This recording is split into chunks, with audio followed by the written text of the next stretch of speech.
true paranormal story. Nobody's ever gonna believe this. What the heck did I just see?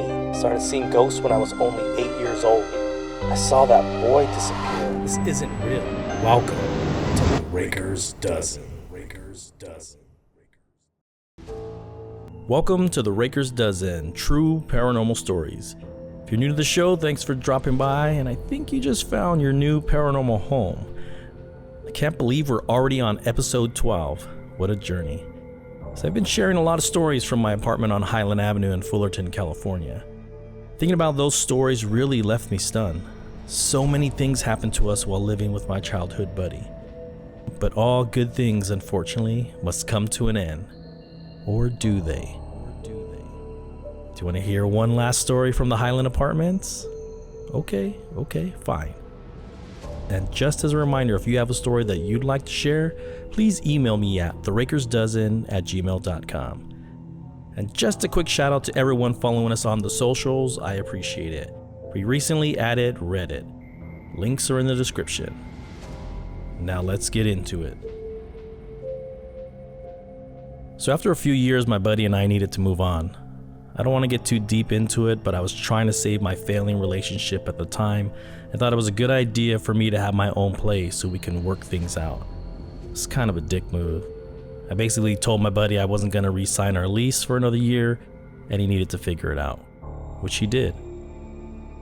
But ironically, I stayed living in the same apartment complex, just in a single bedroom. Now you would think after all the wild shit we've experienced in this apartment complex, I'd move to a new location, right? Yeah, well something was telling me I needed to stay here in this community. And so I did. I also realized it didn't matter where I lived, they would follow. I'll give you the short version. After moving into a single bedroom, my relationship with my ex just went downhill fast. We fought every day, and after about 4 months, she just left. The tension was high, and honestly, I was over it. I needed my space just to figure things out. About a year later, I met someone new. We became good friends and slowly started building a deep friendship, and over the next year, it would eventually lead to us dating. A year after that, we married and had our youngest son together. More stories to come about all those paranormal experiences.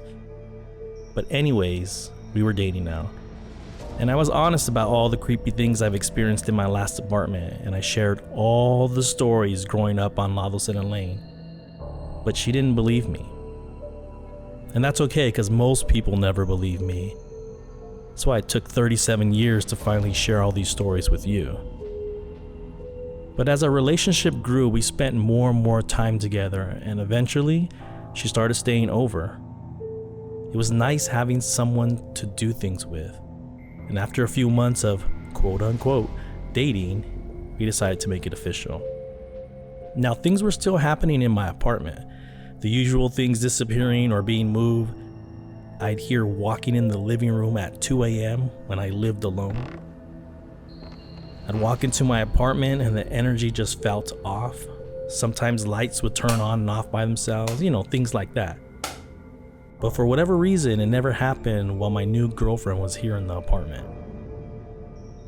Now, my girlfriend's grandma wasn't doing well. Her health was deteriorating rapidly the last few months. It was a normal Saturday night and my girlfriend came over and we were just hanging out as usual, watching Netflix and eating whatever I made for dinner that night. Yeah, I cook and even clean. Yep, I was definitely a catch. Just kidding. The mood was a little sad since my girlfriend was worried about her grandma. She loved her deeply. She played such a huge role in her life. I just tried to keep the tone light and just comfort her.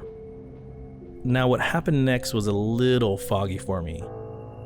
While my girlfriend was in the bathroom, or maybe she dozed off on the couch, I received a call from my girlfriend's mom. I'm saying it's foggy because I don't remember how I took the call without her noticing.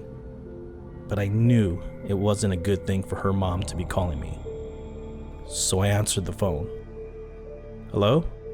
Hi, it's Mary. Is my daughter there with you? Yeah, she's here right now. Okay, good. can you make sure she stays with you tonight? Wait, what? What's going on? I responded. Her grandma isn't doing well. They aren't sure she's gonna make it through the night. So I don't want her to be alone if something should happen. I didn't really know what to say, but I said I'd ask her to stay the night. And she did. We eventually went to bed. I had a hard time going to sleep. I just felt this overwhelming feeling of grief and loss. What's weird about it is I felt like I was grieving for my own grandparents or something. That's the only way I can explain it. My intuition's pretty strong, and sometimes I could just feel other people's sadness, grief, or pain.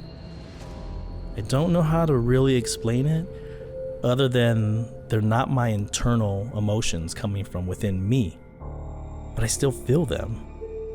Like I feel sorrow, but don't have anything that would trigger that feeling or emotion, but yet here it is. I just learned to accept I may be feeling someone else's emotions. It's gonna reveal whose emotions they are at a later time. And then my girlfriend woke up and asked, "Hey, are you okay?" I wasn't really sure what to say other than, "I'm just having a hard time going to sleep." And then I blurted out, "Your phone's gonna ring. I'm sorry for your loss."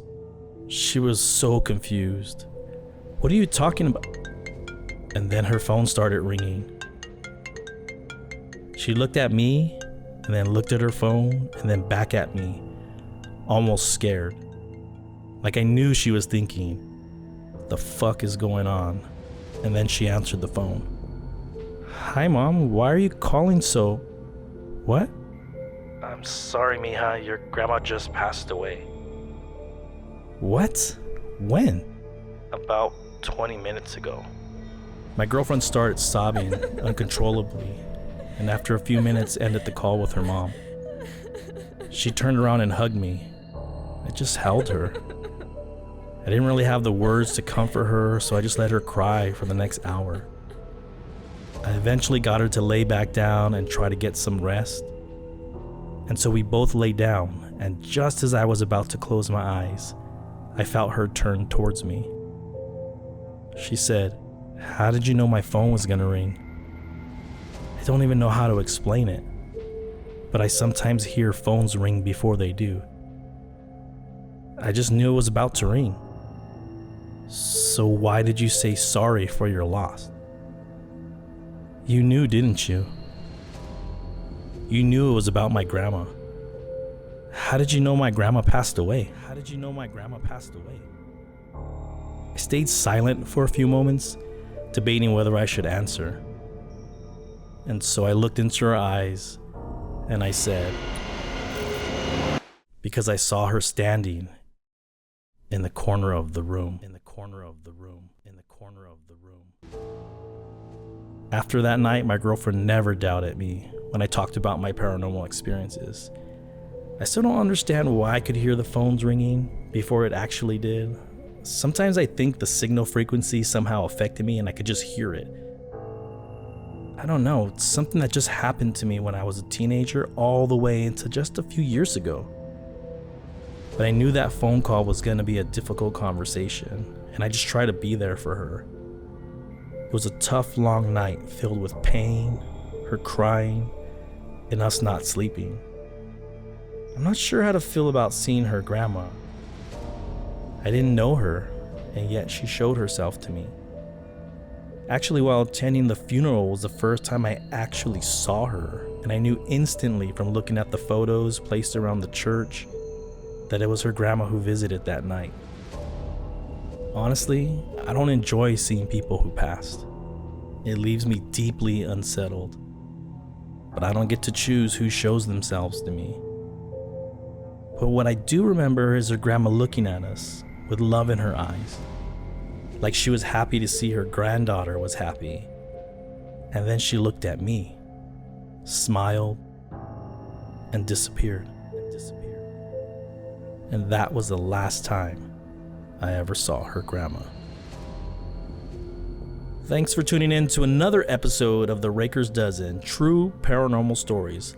I hope you enjoyed this one, and don't forget, if you have a story that you'd like to share, please email me at therakersdozen@gmail.com or head over to our Reddit and share your story there. I'm patiently waiting for submissions because I want to share your story. Make sure to follow us on all our socials for updates, upcoming episodes, and all that kind of stuff. Thanks for taking a trip down this paranormal plane.